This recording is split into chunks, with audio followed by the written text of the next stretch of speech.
have been getting two questions that leave me pondering.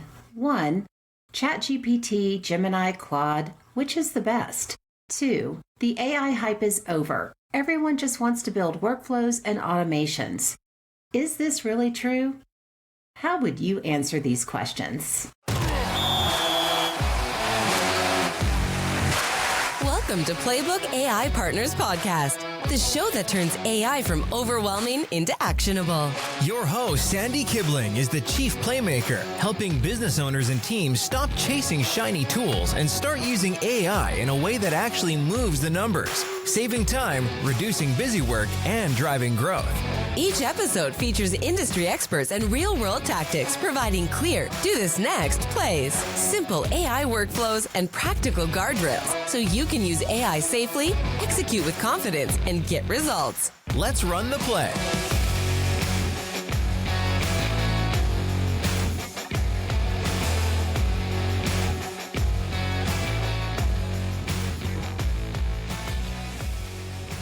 Hello, everyone, and welcome to the show. I'm Sandy Kibling, your Chief Playmaker at Playbook AI Partners, where we help simplify AI so you can use it with more confidence, more clarity, and a whole lot less overwhelm. Today, I wanted to tackle two of the top questions I get often. The first one is, which chat text platform is the best? And the second one, is the AI hype really over? Because let's be honest, the AI space can feel like a crowded locker room. There's a lot of talking. There's everyone selling something. There's always a new tool, and everyone says their platform is the best. But here's the truth. There's only one best platform for your goals, your workflow, your budget, and your industry. So in this episode, I'm going to break it down. We're going to talk about what chat and text AI platforms actually do. Just to level set for everyone, we're going to get into the strengths and weaknesses of a few of the biggest players or platforms out there.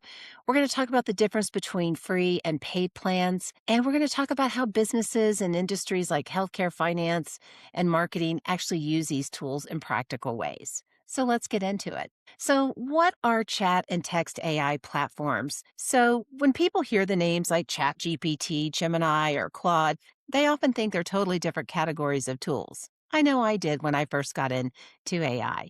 But at a basic level, these are the chat and text AI platforms. So that means they're going to be designed to interact with you through conversation, through prompts, uploaded files, and written instructions. And they're going to help you write content, summarize information, brainstorm ideas, analyze documents, draft emails, even create a logo for your brand. One of my favorites of those is a brainstorm ideas. I remember in my corporate days walking into a boardroom and there would be a white board, plain, nothing on it. And it was so interesting because when you're trying to have a discussion with everyone in the room, nobody had any ideas, or maybe they were afraid to put the ideas up. But if you had some ideas, whether or not they became finalized, if you had something on the whiteboard, at least that would get a conversation started. So I love using AI for that, just to brainstorm some ideas, put them on a whiteboard and get a conversation going. It really does help ease that process as one example. But overall, I like to think of the chat and text AI platforms as your digital thinking partner. Now, that, of course, is not going to replace your awesome expertise, and it's not going to replace your judgment, and it definitely doesn't mean that you should stop reviewing things. In the world of AI, we call hallucinations those things that come up in AI that may not be accurate. So you always want to trust but verify, as I like to say. So in a nutshell, I say these platforms are not magic. They really are average tools, but they do help a lot with productivity and creativity. So with that, let's talk about some of the biggest players that you've heard of. What do they do well? What do they do not so well? And how do you pick the one that's going to be best for you? So let's talk about ChatGPT. ChatGPT is one of the most versatile platforms on the market. It's widely used for writing, ideation, planning, summarizing, and file analysis, and it's getting better with research and workflows. One reason I think so many people use it is they hear a lot about it, and it just feels approachable.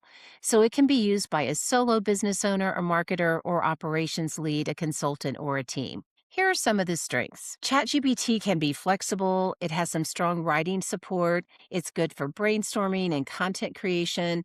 It's helpful for analyzing those files and creating structured outputs. And I like that it's really useful across multiple industries and job roles. I am an insurance broker, but I'm also a writer and I'm also a podcast host.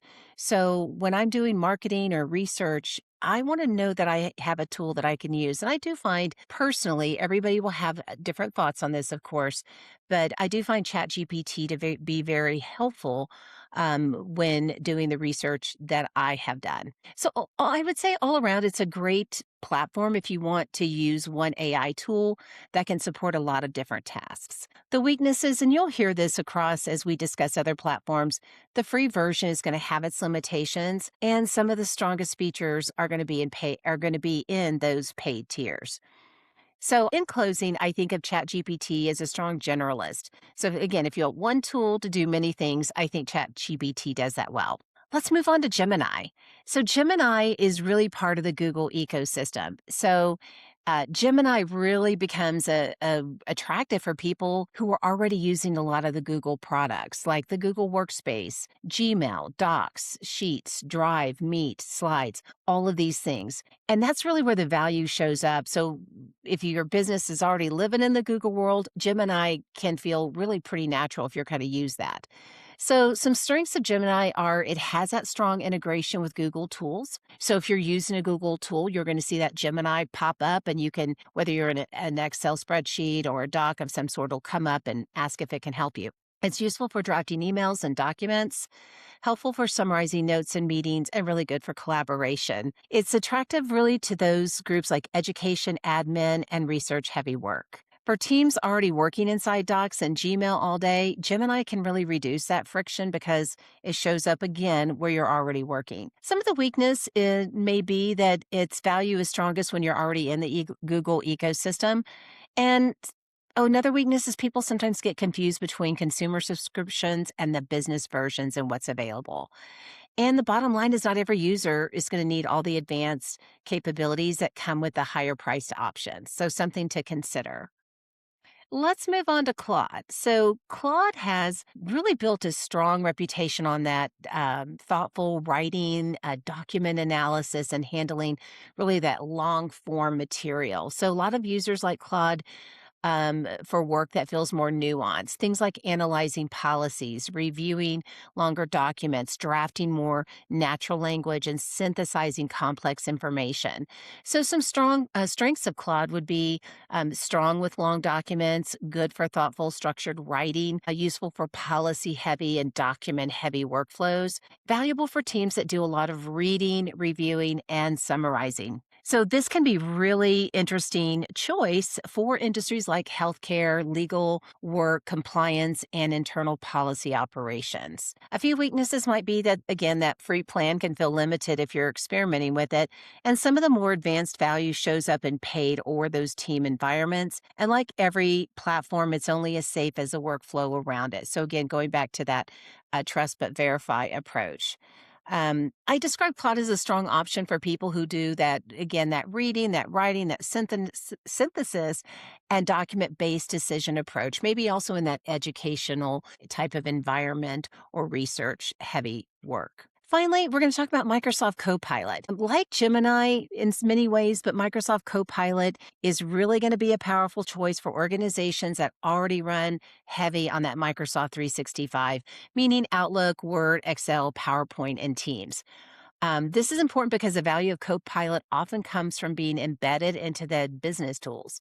So the win is businesses aren't corporate environments aren't paying extra. It comes in with the tools or with a license or the subscriptions that they already have. So strengths of Copilot are it's helpful inside Word, Excel, Outlook, PowerPoint, and Teams. Again, if you're working in one of those documents, you'll see the Copilot icon pop up at the top to ask if you need assistance. It's good for meeting summaries, useful for those spreadsheet support, and really strong in those corporate environments. I know, for example, my husband works in for a large global mining company, and they're very heavy in the Microsoft 365, and they've layered that AI on top without incurring additional cost. And they require that their teams all use Copilot. So, and actually have a team training them on that. So, again, we're going to see that in those corporate environments typically, and it makes sense. So they're not having to pay for additional AI platform. So if your organization is going to spend a lot of time in the Microsoft world, Copilot can be very compelling. Weaknesses, it's less compelling if you're not deep in the Microsoft ecosystem. The pricing and licensing can be harder for a small business to really evaluate and or possibly justify. And some advanced business use cases may require more than just that base chat experience. So, again, it's going to be dependent upon what ecosystem that you're using. So, those are the four that we're going to cover. Probably the main ones that we hear about the most. There's certainly more to evaluate. And now we're going to look at free versus paid. And this becomes really important if you're trying to evaluate which platform or platforms are best for you. So, here comes the question. Do I need a paid version? Well, the answer is not always, but eventually you may need it with the more you use it. So here's the simplest way to think about it. Free plans are generally going to be good for testing. You're trying to figure out, gosh, do I use ChatGPT? Do I use Gemini? I'll use myself for an example. I use ChatGPT predominantly, but I have been testing out Gemini to see how it works, to see what kind of responses I get based on a prompt, which one is better with text and image. So I've been doing my own experimentation, and that kind of light experimentation, I don't need a paid subscription for necessarily. And so it's good if you're just trying to figure out which one you like better. Free plans are also good if you're trying to get familiar with the interface. So we are all wired differently in our brain, and some people may say, I love the layout that I see on GPT, or some may say, I love the layout with Gemini. I actually like Gemini, the search option, a little bit better and how it categorizes past searches. If I need to go back and research those again, I actually like that better. But again, that's where you're going to have to experiment and see what works better for you and how your brain is wired. So free plans are also good for that simple brainstorming and really that lower volume use to really test things out. So if you're just starting out and want to get a free look, absolutely do the free option. Paid plans become important when you need more usage, stronger models, better speed or reliability. You're uploading more files, document analysis, research tools, team collaboration, and more admin or privacy controls. So if you're using the free version and you're busy and you're using it more and more, what you're going to find is often you'll get a prompt that says, "Hey, you've exceeded your limit for the day," or "You can't upload files anymore." So that's when it may be a good indicator that you want to consider a paid version. But you don't have to rush to do it, guys. It's just a bottom line test, see what works for you. And I would even add that sometimes people use more than one platform. Some people may say, "Hey, I've got a simple dog walking business. I'm going to use ChatGPT for that." But they also have a research business. So maybe doing that deep search, longer documents, preparing SOPs or standard operating procedures may want to use Claude because it may be better for that. So that's okay too. So here's the bottom line. If AI is helping you save time every week, it's improving your work quality or creating more consistency, then paid access can really be a nice to have. Something else to consider is if you decide to sign up for a paid version. Guys, there's a paid version for everything, not just the chat AI platforms, but there's Suno, there's Perplexity, there's all of these different ones that have a subscription that comes with it. And so that can add up and be really expensive. I compare it to the Roku subscription. I remember when my husband and I were like, we are tired of paying that outrageous cable bill. We're going to get a Roku box and we're going to just buy a few subscriptions to like Hulu or Peacock. Well, that only lasted so long until we found out some of our favorite shows weren't on Peacock, so we had to get Hulu, then we had to get Paramount, then we had to get Friendly, then we had to get Howdy, and we had all of these different subscriptions, and we were actually paying more than our original cable bill, which defeated our whole purpose in the beginning. So I would also say be mindful of the paid subscriptions that you sign up for. I mean, if you need them, you need them, but they do add up. $20 on one, $10 on another. It just adds up. So make sure that you are being smart about that. I have a handy spreadsheet, nothing fancy, but a spreadsheet that I actually put in my subscription, what credit card it's under, what purpose it serves. And I think it's good to have something like that to review so you can make sure that you're spending those dollars wisely. So, looking real quick at just a few industries, how different industries really are using these platforms, I think it's pretty intuitive. I mean, finance industries are going to use these platforms for summarizing reports, drafting internal communications, really looking at data analysis, crunching the numbers, if this scenario, that scenario, and even helping create those SOPs, standard operating procedures for workflows when it comes to maybe closing the business at the end of the month or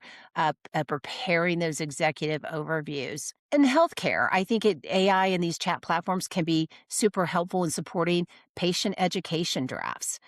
Thinking about that educational letter of, hey, you need to provide your insurance card at the beginning of every year when you go into your first appointment.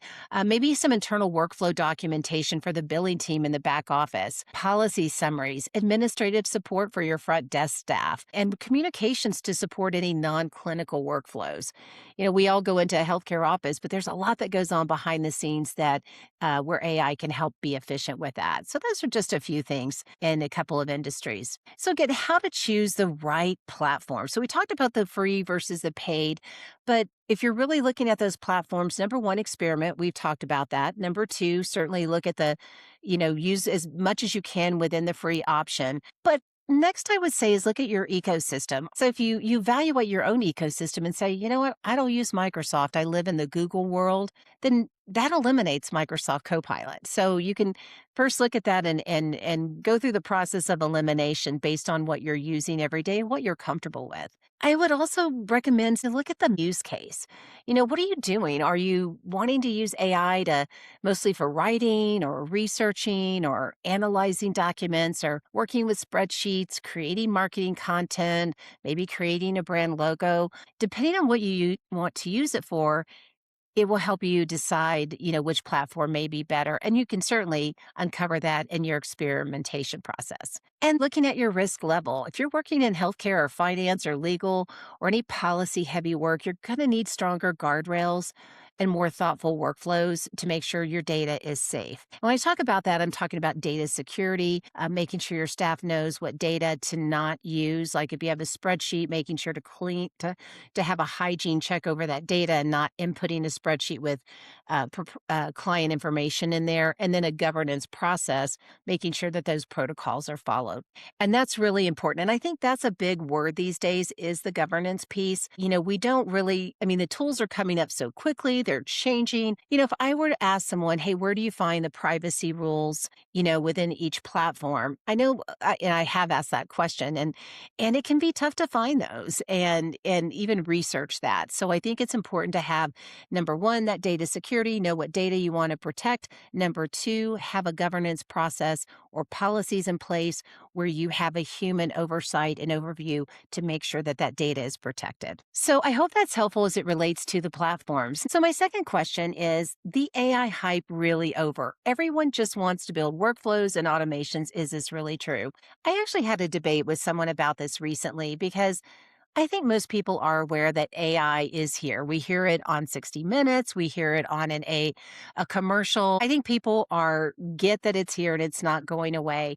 But I don't know that everybody is jumping into, my goodness, let me build an app, let me build an automation, let me build a workflow. I do believe that people are still in some ways trying to figure out the very basics.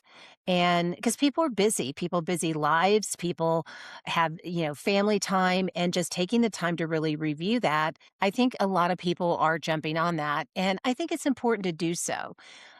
I believe that creating a good foundation of knowledge is so important, and then you can just build on that. And I feel like that strong foundation will really help you when, those new tools come out and this new trend. And that way you can really think, do I need to pivot now on that new tool, or do I stay focused on what I'm doing and I stick with the tools I have, or maybe I add one on once a month or I reevaluate this every 6 months, but not having to jump on every single tool or every single new platform because I feel like, I mean, you definitely have to stay current, guys. I'm not saying that you don't, but I do believe that I see way too many people just so attracted, and I get it. I'm no different by all the bright, shiny objects, but you just lose focus on what you're trying to achieve in terms of execution in your business. So, I would argue that the AI hype, yeah, I think it's over. I think people are embracing it, but I also think there's a strong need to make sure that you have the knowledge that you need, take it bite by bite. I always say businesses aren't created by one giant leap. It's taking those small steps consistently over time. And able to do that to help you get to your goal, you can't be overwhelmed by all the bright, shiny stuff. So the hype is over. Yes, maybe. But in order to build those workflows or build those apps, you're going to need to have some good foundation knowledge on that.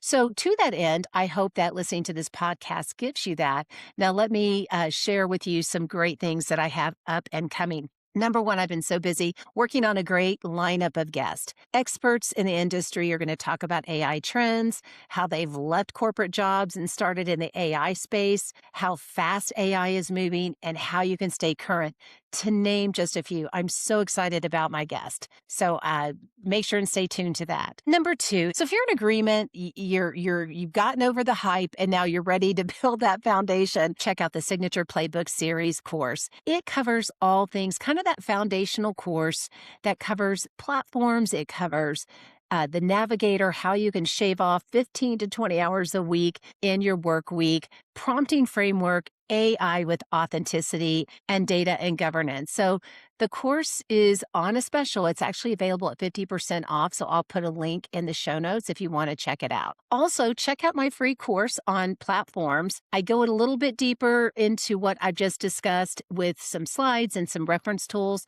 that talk about the platforms that we discussed and choosing the right tool. So I hope that that kind of gives you a flavor of the course as well. And also in there, there's also community. There's the huddle and the training camp. This month, we're going to have in the huddle, we're going to have a live training session on Perplexity and then also on Suno.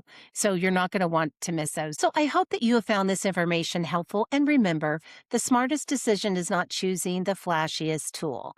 It's choosing the one that aligns with how you already work, what your team actually needs, and what level of risk your business can manage responsibly. So invest in your education. That's how you move from AI curiosity to AI execution.